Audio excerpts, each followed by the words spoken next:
Okay, so let's get into the board and let's talk about cornering 101. All right. I realized I laid this out a little backwards. I was more interested in doing the pin, doing the corner examples.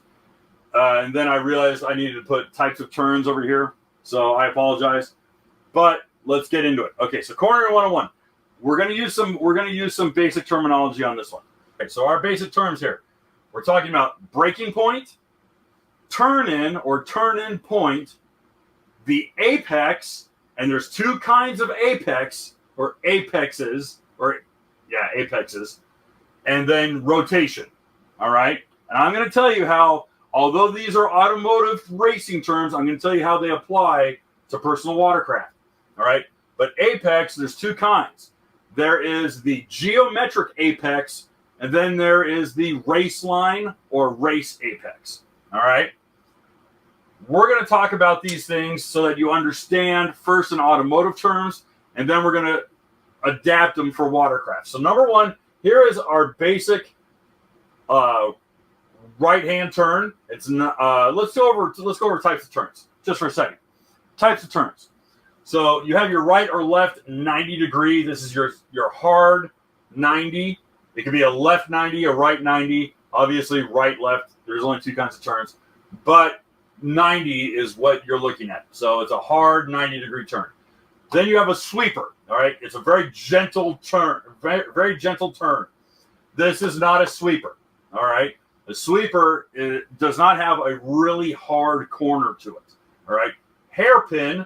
This would be a hairpin right here. Hairpin is a complete 180 of the direction that you're in. All right. Last is chicane. All right, a chicane you see a lot in buoy course racing. All right, it's an S turn. It can be two consecutive hairpins, or it can be a series of sweeps. All right, that's a chicane and that's a chicane. Just because it doesn't have hard hairpins in it does not mean it's not a chicane. This could be a chicane. But I want you guys to know that there are two different kinds of chicanes. All right, and I did this. This is for the guys who drive Fords.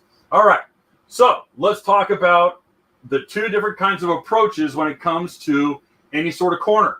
We're going to use a right 90 to give our example. So our blue line, you see our blue line right here, okay?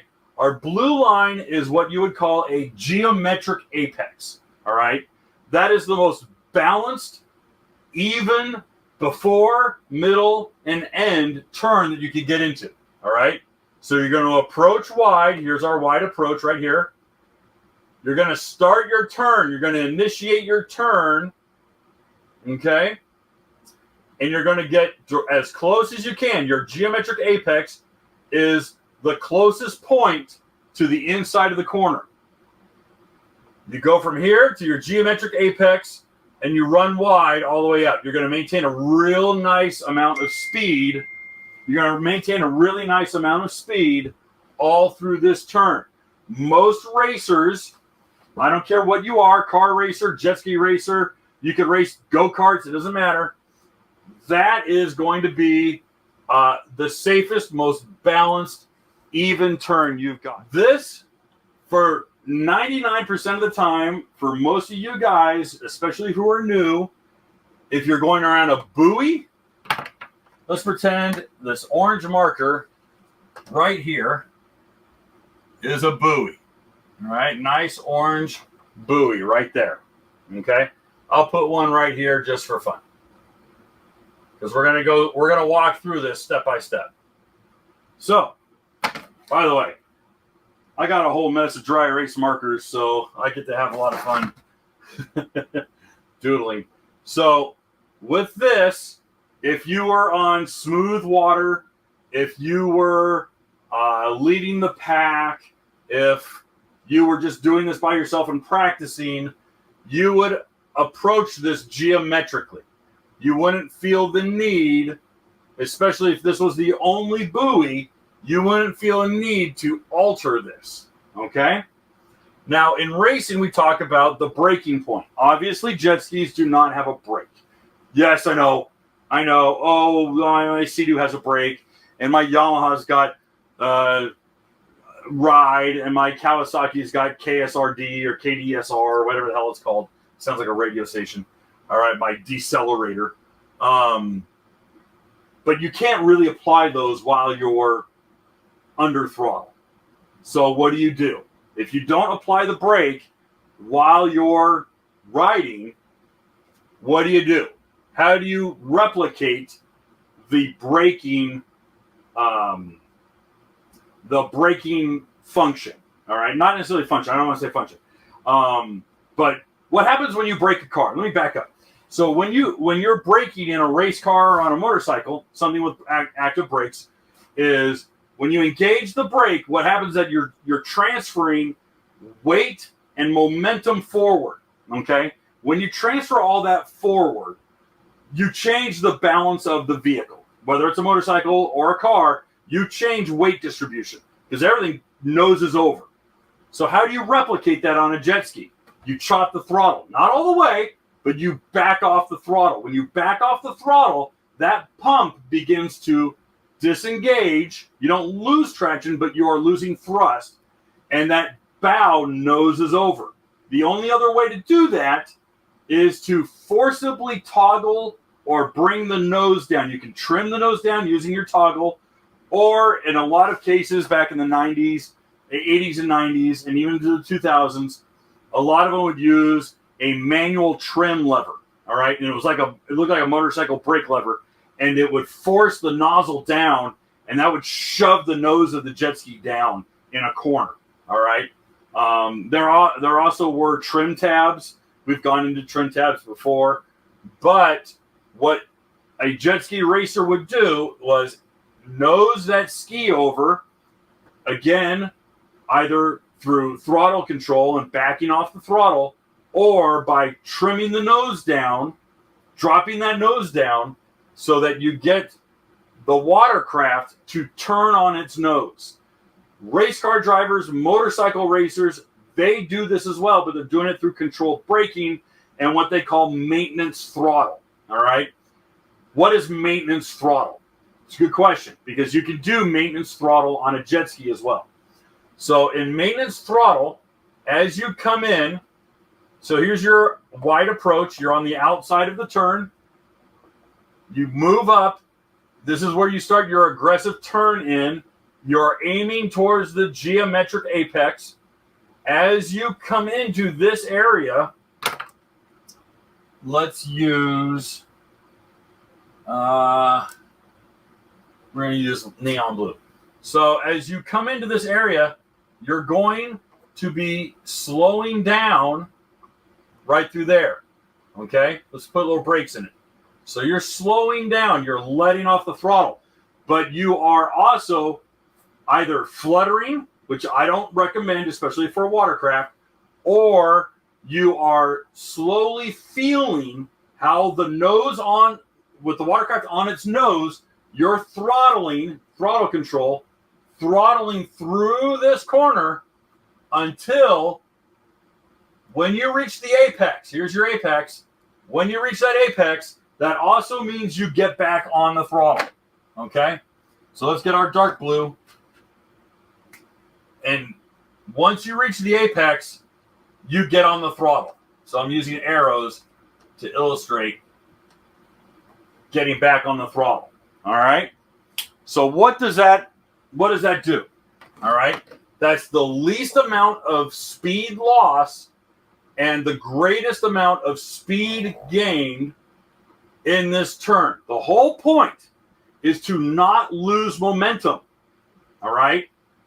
You don't want to lose momentum. You lose momentum, someone passes you. You lose. All right? Losers go home and cry about it. Winners go home and F the prom queen. The Rock. All right. So, to that point, we're talking about a geometric apex. All right? But what happens if the race course, and it can be a natural race course like mud bike. All right? There's a natural race course. You could go out to the mangroves in Florida. You can do a real narrow, winding little route of a river. You could go through the bayou of Louisiana, and you'll have a natural race course. That's where it's fun. That's why I love Mud Bug. Is because this is naturally happening. All right? There's no buoys out there. There's trees. A tree is a big motivator not to miss the buoy. All right. So, here's our geometric apex, beginning to end. But I also have another race line here. I have another through line. And this through line starts out here. I want a darker color. I'm going to use purple. All right. So here's our race line, okay? We talked about turn in. That's when you start to engage your turn in. That's also where you start to maintain your throttle control. All right? So we had our braking point. Our braking point is when you start to back off the throttle. That depends on the track. That depends on the type of turn. And that depends on the type of watercraft you're on. All right? Obviously, you're not going to hit the brakes, but you are going to start monitoring or backing off the throttle. Number 2 is your turn in. Number 3 is your apex. We talked about geometric apex. And I will talk about rotation in just a second. Rotation's important because we get into hull design, and I want to take this and segue into hull design. All right. So this is the kind of stuff that I was learning. I learned a lot of this stuff from Bill Chapin at R&D Racing. Bill Chapin was a big partner in Kawasaki's factory race team. And then Minoru Kanamori really drilled this stuff into my head. Craig Warner wasn't sharing a lot of his secrets with me, but I had also taken some racing classes and some driving classes. So I was applying a lot of this knowledge I already had to jet ski racing, and it put me forward. So let's do our race line, all right? This is our race line, and this is going to be a slightly different approach to this corner, but I'll show you how it works. All right, so we're approaching wide. Here's our purple line, and we're taking it real wide, and you notice that this is what they call late braking, or this is where I would start to ease off the throttle a little bit. But my turn-in's already here. I'm going to wait to do my hard turn-in until about right there. Then, here's my turn-in. I go real wide and come in close to the top of the buoy, not the 45 angle. You see how we're at 12 o'clock and the red was closer to about, 10 o'clock, 10:30? All right. So we come in here. This is what they call a late apex, right? Your late apex, and then from there, I come out there. Okay. Why would I want to do this? All right. There's a lot of questions to this. First, it depends on your hull design. All right. Well, race car depends on your suspension, depends on your tires. But for watercraft, it's water conditions and hull. Okay. So for example, I'm taking it real wide and then I'm making a real sharp hook turn, which I scrub my most speed right here in my turn in. Technically it's a late turn in. I'm left-handed, so I'm rubbing all the black off. Sorry. But my late turn in, my late braking, and my late apex. Okay? But my late apex puts me at the 12 o'clock of the buoy. And notice that I'm in the throttle early. I might lose the most speed. Here, we're going to do our little hash marks. I might lose a lot of speed right here, but I'm in the throttle sooner. And I'm in the throttle harder all the way through there. Okay? Here's the two skis that I'm going to compare with because they're very, very appropriate. RXPX T3R hull and the GP 1800R SVHO hull. All right? Which is the same hull as the VX, same hull as the GPHO. It's the same mother effing hull. All right? Since 2000, 17 when they introduced the GP. It's the same hull. Okay. Why would I choose one hull to do one turn versus the other? Good question. All right. Sam Spade was the name of a guy who designed the RXPX. And Sam Spade was a little dude with spiky hair and a little kind of Billy Goat goatee. Kind of a quiet guy unless you got him going. And if you got him going on a topic he loved, he'd wear you out. And Sam knew jet skis. And Sam was a sharp dude. And unfortunately, Sam died early 2010s. I want to say 2013 or 2014. And it might have been sooner. Might have been 13. And Sam designed the T3 hull, which was the first redesigned RXPX in 2012. You might remember the white one with the yellow. And Sam wanted to make a race boat. And he goes, I think this is going to do it. And honestly, I'd come from racing Kawasaki's, and I did not know how to ride the 2012 RXPX. I did not know how to ride it hard. I rode it as hard as I could, but I didn't know how to ride it right. And I would get increasingly more pissed off with the ski. I just struggled with it. Cody Hawkins, who used to race for Sea-Doo, and now he's kind of a big deal with Can-Am. Cody was really successful on the RXPX, and so was Herminio Iantosca. And I really like Herminio, and I think the world of Cody. I love them both. I think they're really great guys. And they've been super cool with me and giving me all their time and sharing their secrets and all sorts of stuff. Introducing me to their families. There's just really good people in this industry. Well, both those racers pulled me aside, and they're like, dude, you're ragdolling all over this boat. I go, yeah, I'm not. I don't know what the hell to do. And they both said this individually. They said, chop, drop, and roll. And I'm like, what? And they're like, chop, drop, and roll. Chop the throttle, drop the nose, roll into the turn. I'm like, because it balance and it knows it knows rudders was what I coined. Was it nose rudder? And they go, yeah, it knows rudders. They're like, the boat was designed for oversteer. And I go, oversteer on a jet ski? He's out of his damn mind. And he goes, no, it's designed for oversteer. It's designed to nose, to drive on its nose. And I was like, oh, okay. Well, let me go out. And I went out on Cody's race boat, which was pretty bitchin'. And I went around some buoys, and I was trying to race it like a Kawasaki, which was geometric apex. And geometric apex, I could really do with a Cowie because a Cowie cuts through any water. It didn't matter what I threw at it. Cowie could do it. But it was slow. I scrubbed a lot of speed. It was slow. Well, why was the Sea-Doo so damn fast? Well, here's why. It was following the late Apex model. All right?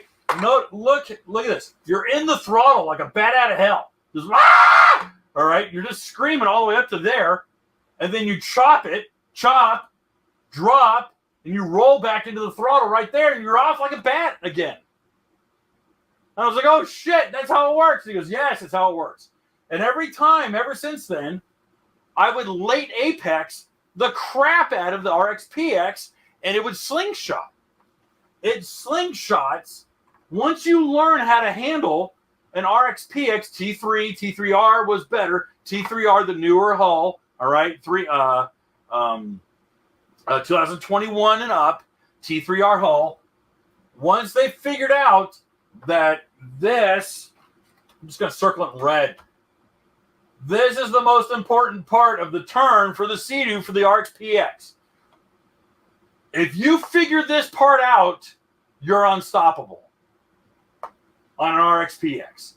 If you can figure this out without losing too much speed, and you know how to read the water, and you know what that ski wants to do, right there. This is easy. Full throttle, full throttle. This is where racers, this is where the men are. This is where the men are. This is where the men separate from the boys. Right there is your late turn in through your late apex. I know it's a big mess. I know it's a disaster. I apologize. So, why does a GP succeed in a geometric apex? And why does it lose out in the same turn as the Sea-Doo? It's a good question. All right. We've talked hulls. We've talked hulls a lot. And I know I've worn it out. I think it's one of the best and most important conversations. And I am the only one who wants to talk about hull design. No one talks about hull design. Okay. But the reality is that you can have a badass nitro burning motor, but if your hull is garbage, you're not going anywhere. It's just the reality, guys. So the GP is, I agree with Greg Gaddis. I believe the GP hull is the best hull Yamaha's made. The best all-around performing, rough water, smooth water, top speed, close course. GP, I think, is the best hull. And I think the GP and the new Superjet were the two things that Scott Watkins swore to heaven that he would get right before he retired. And he did. He got them both really good. The Superjet is not a SXR. And I don't think Scott wanted it to be an SXR. Scott wanted it to be a modern iteration of the first 91 Superjet. And that's what I think he got. So, that being said, the GP hull is not going to go anywhere for a long time. I think they're going to hang on to that hull for 15 years, if not longer. I think they are going to hang on to that hull design until Japan pries it out of their hands, because it's that good.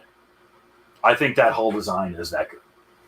And that is why it can maintain its speed through a geometric apex. It can maintain that speed flawlessly. And it doesn't matter if it's glass. It doesn't matter if it's 3-foot whitewash, a freaking washing machine out there. A GP can stay in the throttle, scrub just the tiniest bit, and then pull through without breathing hard. The hardest thing for the GP to do is to stay hooked up. Pump engagement is Yamaha's Achilles heel. It just is. All right.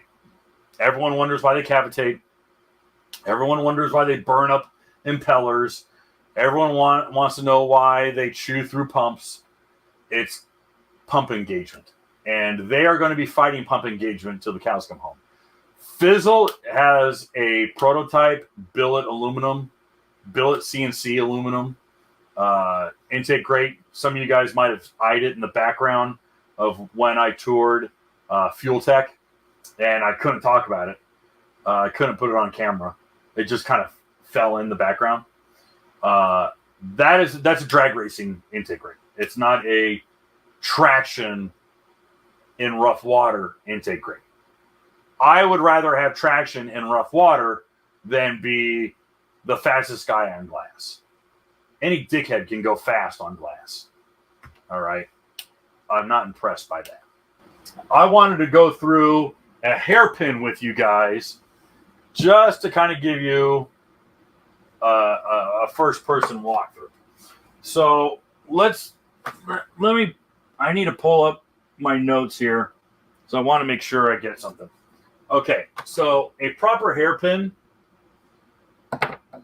What happens with a proper hairpin is if you were to chase after the geometric apex, which would be right here, that's your geometric apex. were you to go after the geometric apex, you would go wide.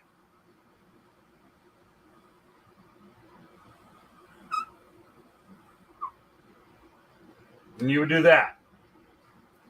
All right. So how do you break that up? Well, you're turning about here. You cannot go full throttle here.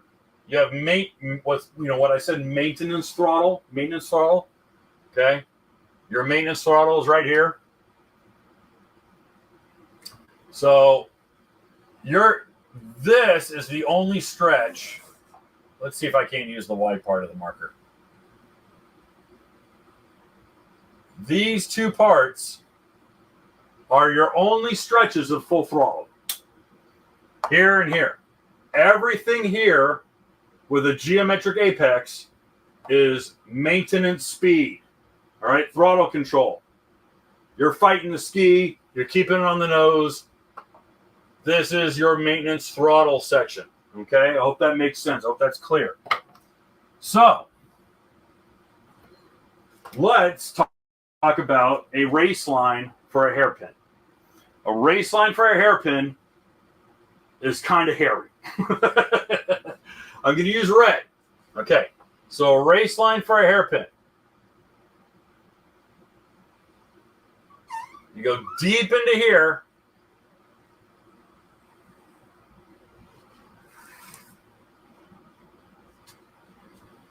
You might think that's the stupidest thing I've ever seen, Kevin. You're out of your mind.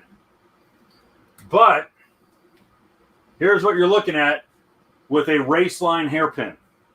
Okay? Your turn-in begins right here. Your apex is right there.